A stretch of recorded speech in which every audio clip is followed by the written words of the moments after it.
Bapak, Ibu, saudara-saudari, adik-adik, anak-anak, sahabat kenalan yang saya kasihi, mari kita renungkan bacaan Injil pada hari ini, Rabu 1 September 2021.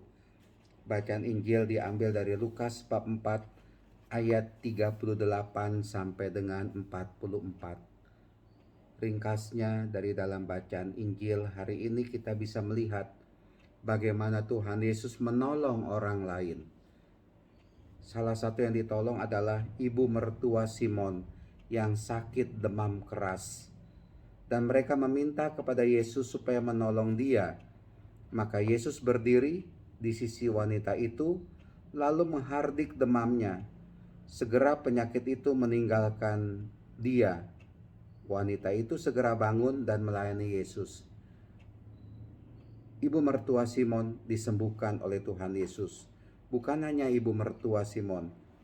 Ketika matahari terbenam, semua orang membawa kerabatnya yang sakit kepada Yesus. Yesus meletakkan tangan atas mereka masing-masing dan menyembuhkan mereka. Orang-orang sakit disembuhkan oleh Tuhan Yesus. Bahkan dikatakan, dan dari banyak orang keluar juga setan-setan sambil berteriak, "Engkaulah anak Allah." Tuhan Yesus membebaskan mereka dari belenggu setan, dari belenggu roh jahat. Ini semua menandakan kepada kita sekalian bahwa Tuhan Yesus itu tergerak untuk melakukan perbuatan untuk membebaskan orang dari penyakit, dari belenggu dosa, dari ketidakberdayaan. Itulah yang dibawa oleh Tuhan Yesus.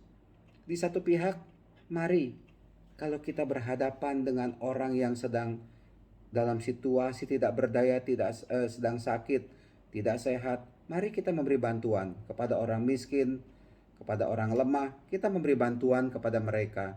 Jangan kita diam saja. Tuhan Yesus bertindak, melakukan hal yang tepat kepada mereka. Kepada orang yang dibelenggu oleh pengaruh roh jahat, Tuhan Yesus membebaskan mereka dari belenggu roh jahat itu. Sehingga setan itu keluar, roh jahat itu keluar dari dalam dirinya.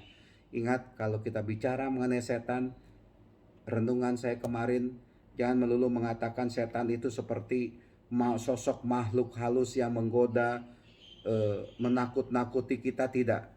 Karena pekerjaan roh jahat, pekerjaan setan, pekerjaan iblis itu adalah membuat kita jatuh ke dalam dosa.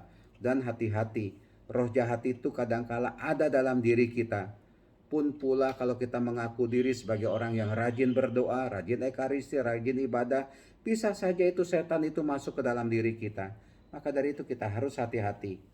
Tuhan Yesus menolong mereka yang sedang kesulitan, menolong mereka yang sedang dalam keadaan sakit, menolong mereka yang sedang terbelenggu oleh dosa. Maka dari itu, di lain pihak, kita juga mau datang kepada Tuhan Yesus.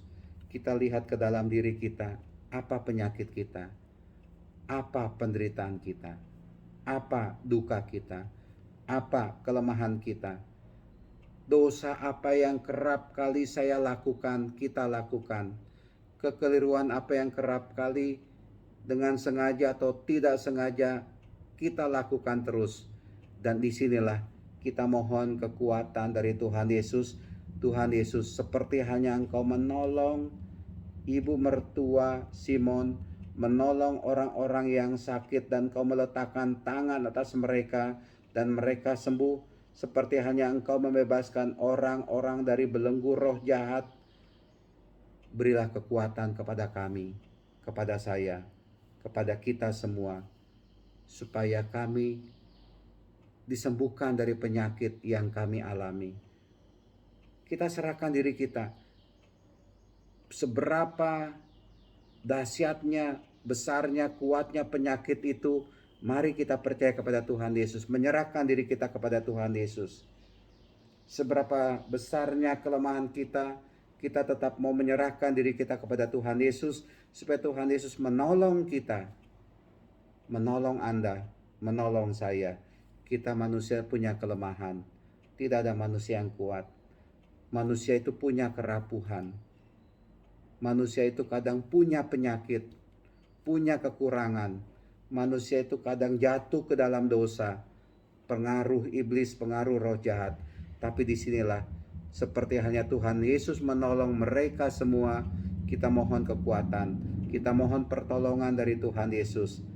Biarlah kita membuka hati kita, diri kita, dan kita dengan rendah hati mohon pertolongan dari Tuhan Yesus.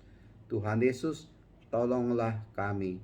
Kita rasakan pertolongan, kekuatan, jamahan, sentuhan dari Tuhan Yesus yang membebaskan kita.